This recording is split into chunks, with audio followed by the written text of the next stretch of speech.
Morning সবাইকে। এই যে বৃষ্টি হচ্ছে আর এরকম হঠাৎ করে গরম, হঠাৎ করে ঠান্ডা হয়ে যাচ্ছে, এই ওয়েদারে কে কিরকম আছে বলো? আমার তো প্রচন্ড ঠান্ডা লেগেছে। আর আজকে ব্রেকফাস্ট করছি আমরা চিড়ের পোলাও। ইয়েস, কেমন হয়েছে? দারুণ না? তো ব্রেকফাস্ট তো হয়ে গেল। আর আমাদের যেটা হয় ব্রেকফাস্টের পরে হয় লাঞ্চের চিন্তা। লাঞ্চে কি হবে? লাঞ্চে কি খাবে? চিংড়ি মাছের মাথা। চিংড়ি মাছ নেই ভাই, চিংড়ি মাছ তো নেই। ইলিশ মাছ, ইলিশ মাছের মাথা আছে আর লেজটা আছে। তাহলে পুঁই শাক দিয়ে আজকে দুপুরের রেসিপি হলো ইলিশ মাছের মাথা দিয়ে পুঁই শাক আর লেজা ভর্তা। আমি ইলিশ বলতে কি চিংড়ি বল? হ্যাঁ। তো যাই হোক, দেখে নাও আজকের রেসিপিটা। শুরুতেই মাছের মাথা আর লেজা দুটোকেই নুন হলুদ দিয়ে সুন্দর করে মাখিয়ে রাখলাম। আর এদিকে কেটে নিলাম ছোট ছোট করে পুঁই শাক ডাঁটা আর শাকটাকে একসাথে কেটে নিলাম।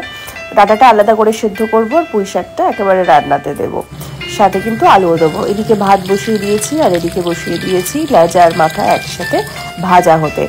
আর এদিকে দেখো আমি শাকটা ধুয়ে রেখেছি, পেঁয়াজ আর লঙ্কাকে ঠিক এরকম করে কেটে রেখেছি, কারণ আমি সবটাই একসাথে করি। আর এদিকে শিলনোড়ায় আমি বেটে নিয়েছি রসুন।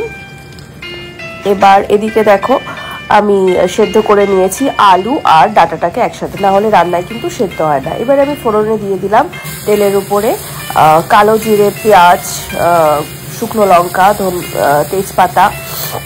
পেঁয়াজটাকে একটু লাল লাল করে ভাজতে হবে, খেয়াল রাখতে হবে যেন পুড়ে না যায়, বারবার করে রাখতে হবে সেই কারণে। আর এদিকেরটাই আমি বসাবো লেজা ভর্তার জন্য যে পেঁয়াজটা, সেটাও ভাজছি, একসাথে দুটোই করছি। এদিকে আমি দিয়ে দিলাম পুঁই শাকটাকে একটু ভাজা ভাজা হলে দেন আমি বাকি ইনগ্রিডিয়েন্টসগুলো দেবো। এদিকে দেখো লেজা ভর্তার পেঁয়াজ আর লঙ্কাটাও প্রায় ভাজা চলছে, একসাথে দুটো রেসিপি চলছে। এখানে একটু কাঁচা লঙ্কা চিড়ে আমি দিয়ে দিলাম। এদিকে মাছটা ভেজে, মাছের মাথাটা ভেজে তুলে নিয়েছিলাম।